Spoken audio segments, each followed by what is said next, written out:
చేటు ప్రజలకు చేటు కాబట్టి ఆ ప్రజల్ని కాపాడుకోవాల్సినటువంటి బాధ్యత ఈ తెలంగాణ పేగుబంధమైనటువంటి తెలంగాణ ఆత్మ అయినటువంటి ఈ రాష్ట్రంలో అనేక పుణ్యక్షేత్రాలను అద్భుతంగా తీర్చిదిద్దినటువంటి బీఆర్ఎస్ పార్టీ బాధ్యత కాబట్టి బీఆర్ఎస్ పార్టీ పక్షాన ఈరోజు ఓరుగల్లు నుండి ఒక బృందం మరి ఇక్కడ వేములవాడలో ఉన్నటువంటి మా నాయకులందరితో కలిసి ఇక్కడ మున్సిపల్ చైర్మన్ గారు కానీ కౌన్సిలర్ కానీ అధ్యక్షులు కానీ వారందరితో కలిసి ఈరోజు మేము వరంగల్ నుండి తీసుకొచ్చినటువంటి కోడెను శివుడికి అప్పచెప్పడం జరిగింది.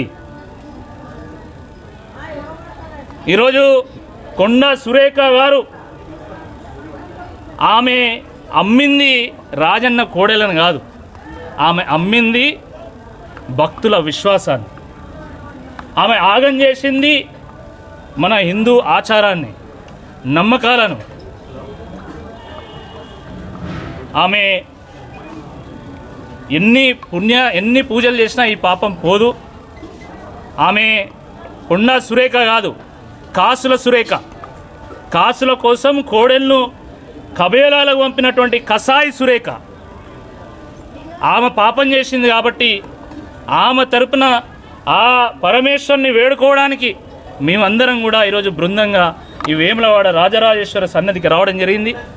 ఆ కోడెను మొక్కుగా చెల్లించడం జరిగింది. మీ రాజన్న కోడెలు కబేలాలు పోయినాయి కాబట్టి మళ్ళీ అదే వరంగల్ నుంచి మేము కోడెను తీసుకొచ్చి ఆ శివుడికి అప్పచెప్పినాము.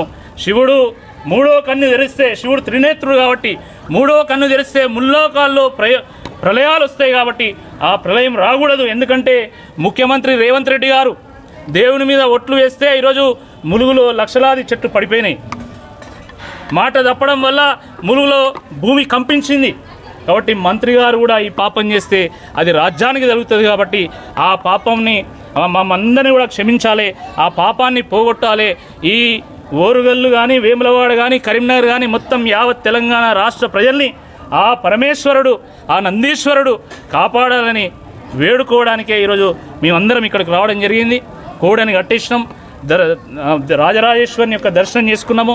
గోశాలకు వెళ్తాము, గోశాలలో ఉన్నటువంటి గోవులను ఒకసారి పరామర్శించి మరి ఇక్కడ మంచి జరగాలి, ఈ గోవులకు ఎటువంటి నష్టం జరగకూడదు. ఎందుకంటే ధర్మో రక్షతి రక్షిత, ధర్మాన్ని రక్షిస్తే అది మనల్ని రక్షిస్తుంది.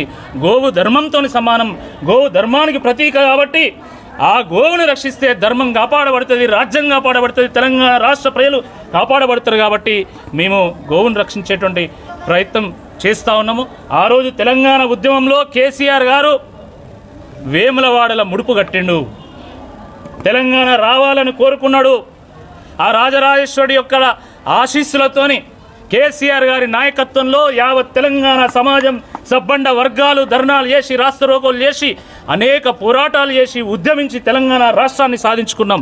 మరి అటువంటి తెలంగాణ రాష్ట్రం సుభిక్షంగా ఉండాలంటే పాడి పంటలు మంచిగా ఉండాలి, ఆ పాడి కూడా మంచిగా ఉండాలి. కాబట్టి ఈరోజు మేము ఇక్కడికి రావడం జరిగింది. రాజరాజేశ్వరుడు అందరికీ స్ఫూర్తి, తెలంగాణ ఉద్యమానికి కూడా స్ఫూర్తి.